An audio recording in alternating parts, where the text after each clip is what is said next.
Big focus was on Ireland. What they're trying to do is they're trying to start what the kids have done here in America. They're trying to bring that to Ireland and grow. So a few of the kids here, Michaela, Malia, Ashlee, and Ashlee are trying to raise funds for that too, and also looking at trying to go on a mission trip to Ireland, Northern Ireland, Ireland. There's a few different options there. So if you're interested in helping them with that, they have the information on that, so see them about what they're wanting to do there. So, but I'm going to invite Ashlee up because last year she chose to go to Dominican Republic with CIY, and she's going to kind of tell us about that this year and how much fun she had. So, Ashlee.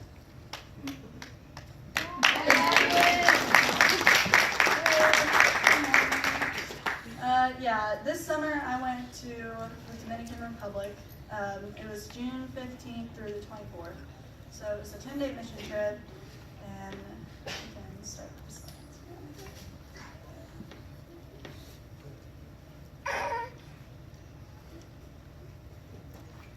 There's a picture. We went to the beach. We met up in my...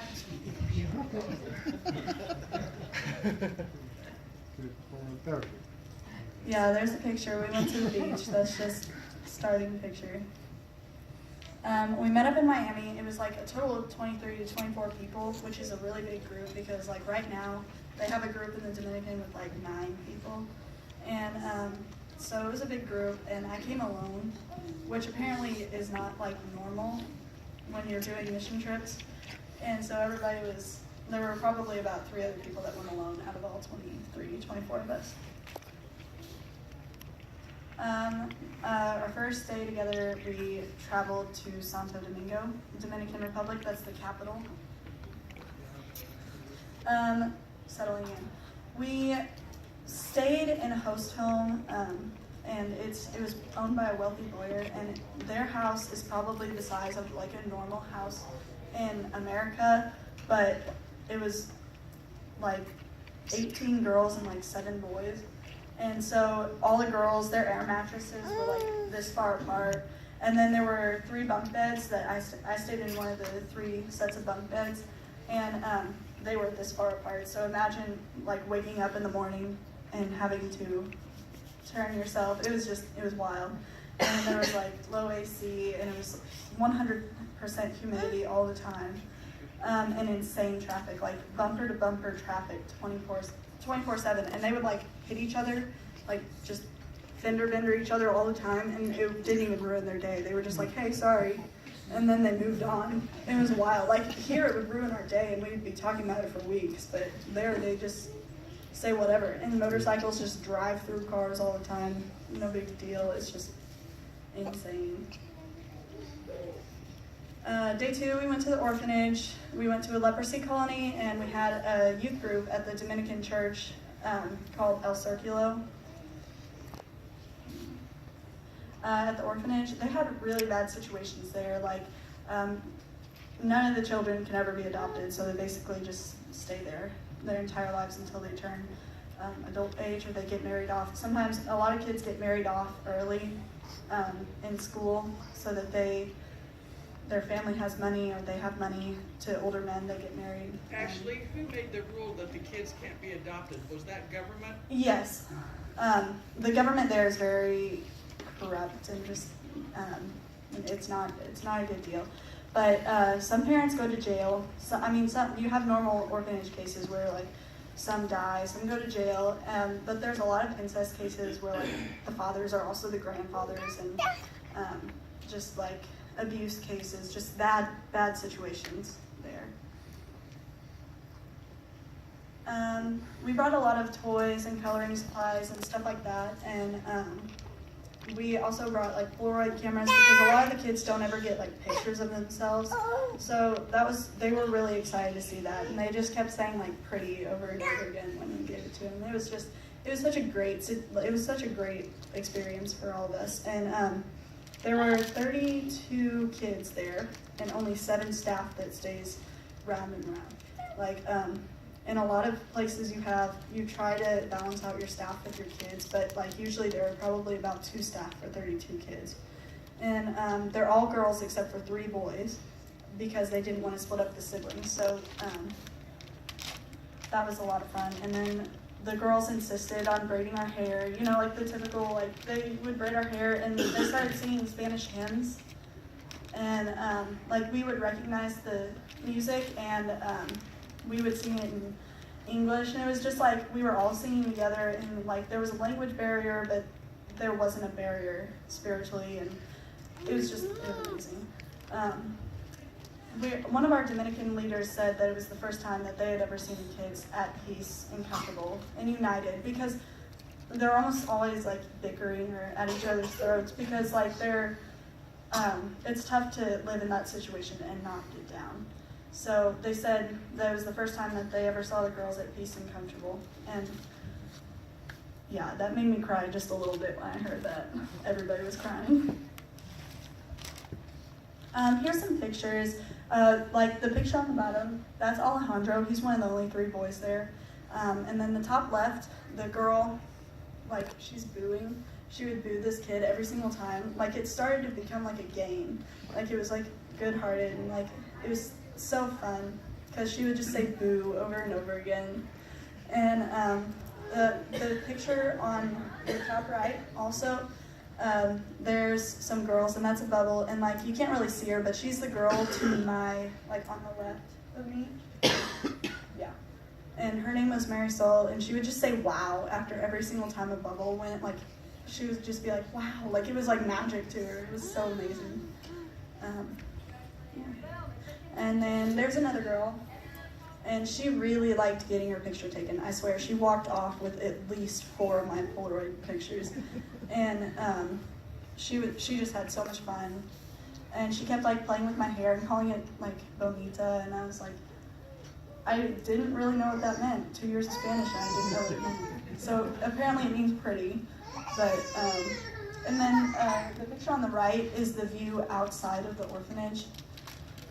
So it's a bad neighborhood, and like you can tell, but then you walk inside the orphanage walls, and it's like you would trust your kids to go there. It's just like, it's amazing how they made that place feel like a home, even when the life outside was not good. There's a group picture of all of us with all the kids, but that was a lot of fun. You can see there's a ton of us there. Ashlee, who operates the orphanage? It's like a small group. They don't have like an exact name, but the lady there, Mary, she had been there for 20 years. They don't have any access to any hospitals or anything like that. They go to school, but the lady said that it's only by the grace of God that in her 20 years that she had been at the orphanage that none of them had ever had to go to the hospital. They never got sick. She said that's only by the grace of God, because they don't have a car to get there in the first place, and then they wouldn't have any way to pay for medical expenses. So they can't go to the hospital. Like, that's just not an option. So in the 20 years that she was there, they didn't need, medical attention. How are they supported? They are supported. El Circulo, the church, works with them a lot. They have groups like CIY come in here and there. The government gives some money, but it's one of those things where it's like, it's just pushed to the side, You said they couldn't go to the hospital. Do they have a doctor available to them? They have a doctor that comes to them, but like if they need actual like serious medical care, they can't get it, like surgeries and that kind of thing.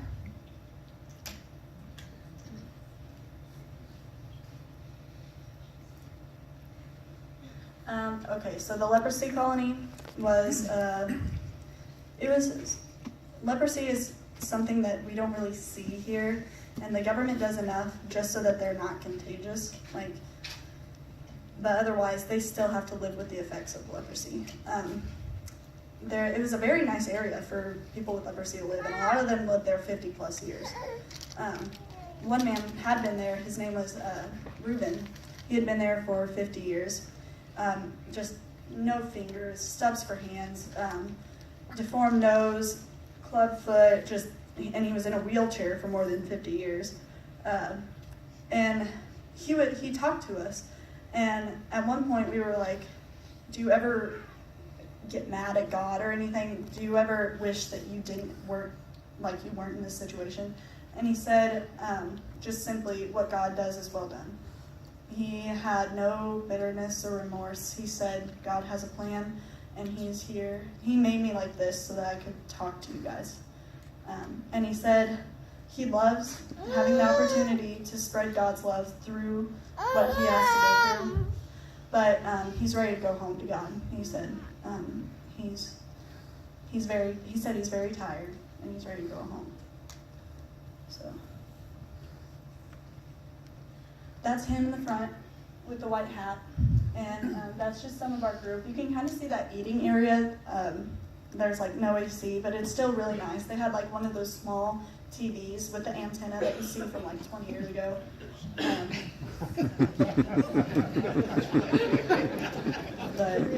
that was it.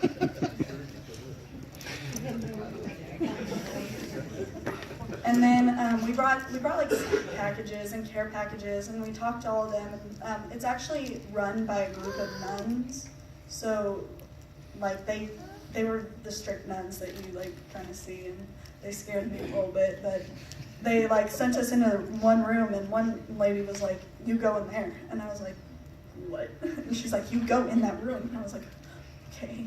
And so I took the juice and the snacks into the room, and it's two ladies living there, and they're just separated by a wall.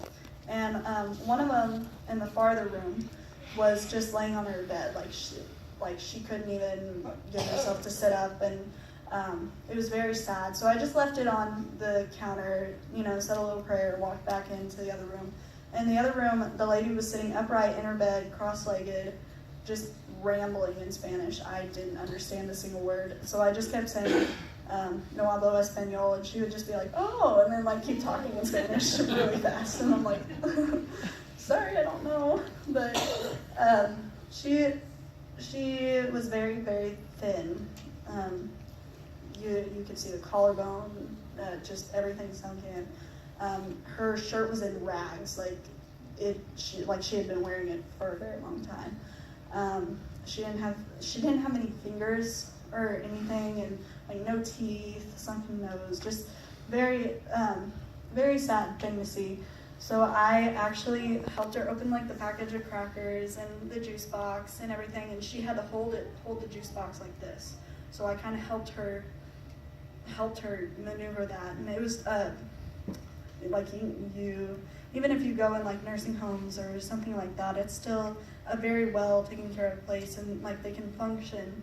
But this lady she couldn't even hold something to eat or drink, and it was just something that you don't see in America at all.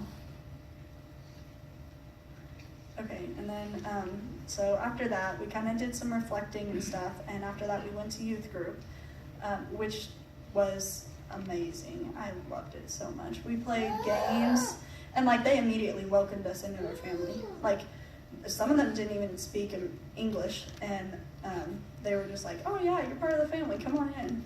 And it was just amazing, and they had deep conversations, and every single one of them wanted to get closer to God and bring other people closer to God. It was so pure and amazing, and just I loved every minute of it. We talked about like our favorite gifts and what we do with $1 million, and trying to take the focus off of us and put it onto Jesus, put it onto his people, and everything like that. It was just amazing. That was a good time. And then day 3, Sunday, also Father's Day. I called my dad from the Dominican, which was pretty cool. We went to church in this place called Zona Colonial. Before service, they have this thing called a coffee break, which is they just like bring in coffee and they bring in food and stuff like that. And it's kind of like a pre-church fellowship time. I think it's a great idea, honestly, but it's a time for people to connect. And I sat by, so we immediately walked in, and of course I saw this little baby, and I was immediately drawn to it, so I went and sat by the family that had the baby.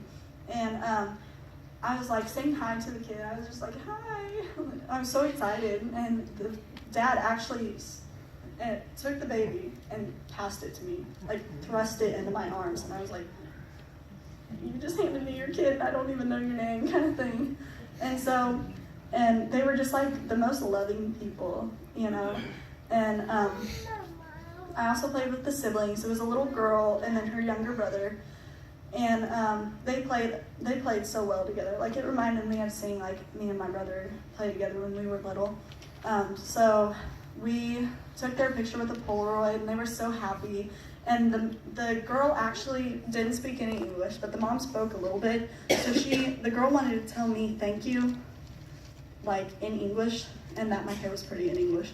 So like she had the mom feed her the words to me, and it was like broken English, but I was like, she just said, thank you for the picture, your hair is pretty. And the mom just like fed her the words, but she's like 6 or 7, and she wanted to connect with me even through a language barrier, and it was just amazing. That's her in the middle, and then that's her little brother, and then that's the Polaroid I took of them. And like she was like holding his neck and everything like that, like just like an older sister would. Okay, church at El Circulo was amazing. The worship, like the lights were off and they had like wild lights, and the band was freaking out. Okay, and then the preacher that was up there, I didn't know he was the preacher, but he was just standing there and he was literally jumping like up and down. I thought he was just some guy really getting into it, but he got up there and just went insane. And it was very passionate, and everybody was talented, and it was just amazing. They all, like, you could tell they all came together for one purpose. And they also prayed after every song. Like, they would finish a song, pray real quick, and then get right back to it. Like, it was just like wild extremes, like from really passionate to like really quiet and reflecting, and then back to wild and insane again. Okay, the sermon, they actually provided a translator. Like, the preacher said it in Spanish, and then they had a translator. And they both like just kind of like mouthed at each other the entire time. It was so funny. And the preacher was very upfront. He's just like, God says not to do it, so don't do it. You know, that kind of thing. And it was just like that. And he's like, don't do this, don't do that. Like, it wasn't any beating around the bush, like, oh, well, maybe you shouldn't, like that kind of thing. It was just straight up, don't do it. It was crazy to me to see that, because everybody was just like, oh, okay. And not like, and I really want to keep doing it, but they're like, they just keep, you know, they take it into heart, and you can tell. And then I made a call to my dad, and that was pretty exciting. Then after church, we went to Zona Colonial, which is colonial zone in English. And it's actually the site of where Christopher Columbus founded like the very first part of the Americas. Like, it's Latin America, but it's still America. And that's the site of the very first church and college in the Americas. And that was like super, super cool. It was like built in like late 1400s, early 1500s, and like it just, no. I don't know the dates really well. I'm really bad with numbers, but it was discovered by Christopher Columbus, but they call him Cristobal Colon. And there's actually a wall from the battle for independence from Haiti that still stands. Like, it still has the bullet hole and like the cannon and everything like that still stands there. So like, they are very in tune with history there. That's us. That's part of my group. The guy to my very left, his name is Scott, and he's actually from Joplin, Missouri. And he was our group leader, but everybody called him John Cena because that's what he looks like. And then that's just one of the buildings. Like, the architecture there was so amazing. And then they were very big into art too, and everything like that. It was a great time. And then we actually got to see a Dominican version of Changing of the Guards, like, you know, the ones that they have in Arlington. And we actually saw one of those, and it was so cool because except that I didn't know what was going on. Apparently you're supposed to drop everything and stand at attention. And I just kept walking until someone yelled at me. So I didn't really know what was going on, but apparently it was a Dominican version of changing of the guards. And there were a ton of other historical sites too. It was very cool because I love history, and it was cool to see it from another country. Bless you. Okay, and then day 4 was IJM orientation. IJM is International Justice Mission. Okay, so the statistics, there are some statistics. There's 4 billion people live outside of the protection of law. That means that if somebody like breaks into your house, the police aren't going to come help you. Like, you're on your own.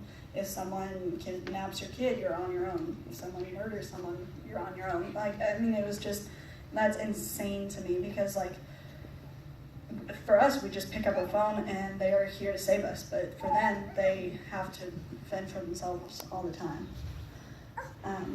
And there are 45 million people enslaved, just like in general, not like sex slavery. It's just like enslaved. And a lot of that comes from like, one second. I have it all written down. I took like 60 pages of notes, so. That's more than at any other point in history. So you could add up like the Civil War, era and everything like that. And right now is still more than any in history. And then there are 2 million children sexually exploited now. That just blows my mind because just they're kids and they're innocent and you love them, and there are 2 million of them that don't know that. Yeah. I'm just curious, what is the population of the Dominican? The population, I honestly don't know. I might have it written down. Worldwide. Okay, live outside. Okay. Yeah, worldwide. That makes more sense. I might have it. Can't believe I have 60 pages of notes. I don't know the population. That's all right. That's all right. Never mind. I just got off base on that. No. But 90% of prostitutional areas include minors. So, like, the Dominican is heavily known for prostitution and child sex, and just seeing, like, especially at night, the kids on the corners, it's just crazy to me. Okay, so IJM is International Justice Mission, and they deal with the investigation, rescue,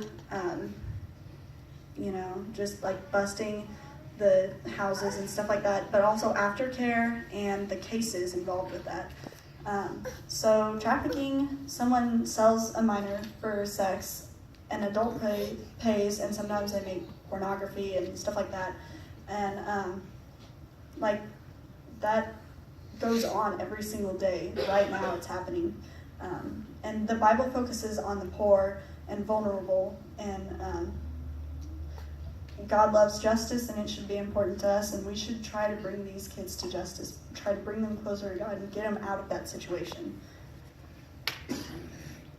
There are some cases that I can go into detail on. This one is called Casa Juan Dolio, and a woman sells 4 minors from her house multiple times a day. So like, especially like big parties, they have it every single day, multiple times a day. 4 kids over and over again. It's just awful. And then Caso Banal, a mother sold her 15-year-old daughter with her husband, the daughter's stepfather, repeatedly. And like, that's the mom, just to get some money. That's what they did it for. And they threatened to kill her daughter when the daughter tried to leave. And like, the government instead of helping, makes it worse. It makes it easier for the people trafficking because of tourist interests. Like, American tourists come in to buy kids and stuff like that. And so like, the government doesn't really stop that. And then Caso Giuseppe, an Italian retiree exploits girls who live in poverty. to mostly American tourists. So he came to the Dominican after retiring to make a few extra bucks, so he exploits young girls. To tourists that are mostly American, they come to the Dominican to buy kids. It's just awful. Injustice is the same thing as abuse of power. Instead of helping the DR government, it helps exploits because it brings in more money for the country.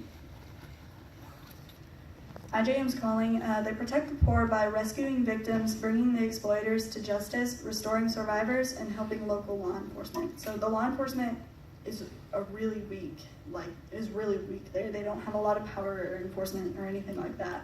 And even if they did, they can always turn the other cheek and make lives easier for themselves, you know? Day 5, we went to the courthouse where they were having trial for some people that exploited kids. We went to Lily House and we had a prayer walk in Boca Chica. We went to the courthouse.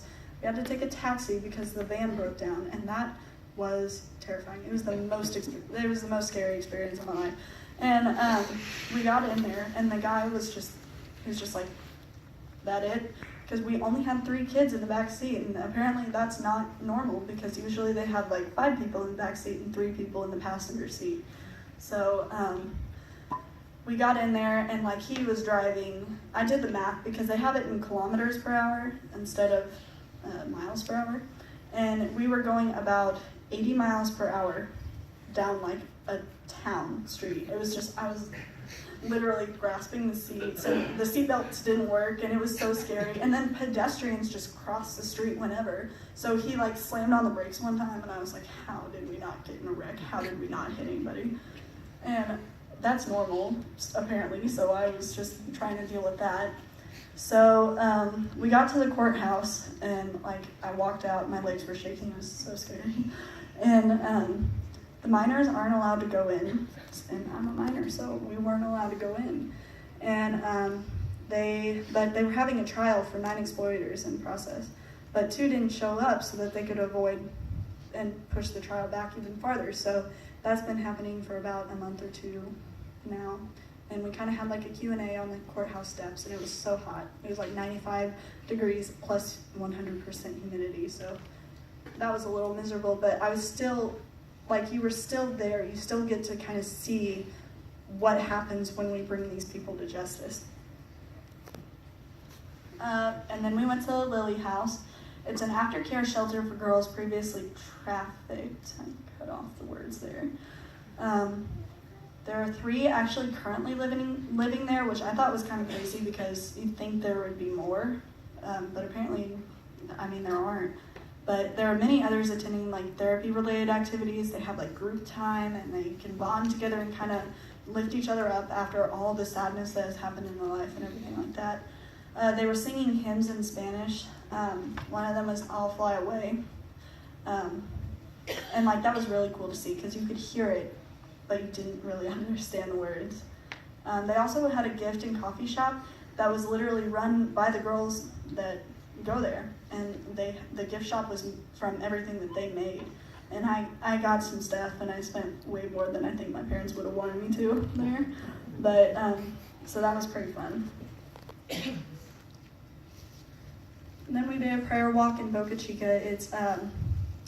It's prostitution-ridden area, and a lot of them are kids. So yeah, we split up into small groups, and we were there for about an hour and a half just praying and just kind of experiencing the culture and experiencing what happens, like just seeing what goes through the people's heads and what they see and everything. I almost got hit by a motorcycle because apparently you're not supposed to cross the street ever. So I almost got hit by a motorcycle until someone pulled me back, and that was pretty scary. But we met police officers that were combating sex trafficking, and we kind of said, you know, like, keep up the good work, really work on trying to help kids out and everything. And they just said we're doing the best we can, but there's not much we're allowed to do. And that was pretty tough to hear because they were, like, you could tell they were like giving up, and we prayed for that. it was sad because Boca Chica is it's very tourist ridden, and that's where a lot of like hotels, we stopped by hotels and stuff, where people would go and they would take kids for the night, and just, it was insane. And some of the motorcycle people and some of the taxis pick up the people, and the people will say, hey, do you know how to hook me up? And the people wouldn't say, like, no, we don't sell kids.